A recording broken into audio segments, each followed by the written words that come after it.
ధార్మిక గ్రంథాలలో సమాంతరమైన విషయాలు. ముందుగా ధర్మశాస్త్ర ప్రబోధనల అనుసరణ తప్పనిసరి. సోదరులారా, నేడు సమాజంలో నేటి మనిషి LKG, UKG, 10th, inter, degree ఇలా ఎన్నో పుస్తకాలను చదివాడు, కానీ ధర్మశాస్త్రాలను చదవలేకపోతున్నాడు.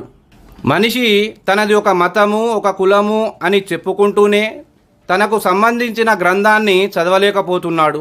అయితే ఈ ధర్మ గ్రంథాలలో ఏముంది అని మనం చూస్తే, మనిషికి మంచేదో చెడేదో, ధర్మమేమిటో అధర్మమేమిటో, తల్లిదండ్రుల హక్కులేమిటో, భార్య పిల్లల హక్కులేమిటో, ఇరుగు పొరుగు వారి హక్కులేమిటో, నీవు జీవితం ఏ విధంగా కొనసాగించాలో, మానవ జీవిత లక్ష్యం ఏమిటో అని తెలిపేదే ఈ గ్రంథాలు తెలుపుతాయి. కానీ ఎంత దురదృష్టం అంటే నేడు మనిషి ధర్మ గ్రంథాలను చదవలేకపోతున్నాడు. ఈ విషయాలు గ్రంథాలు ఏమి చెబుతున్నాయి అంటే,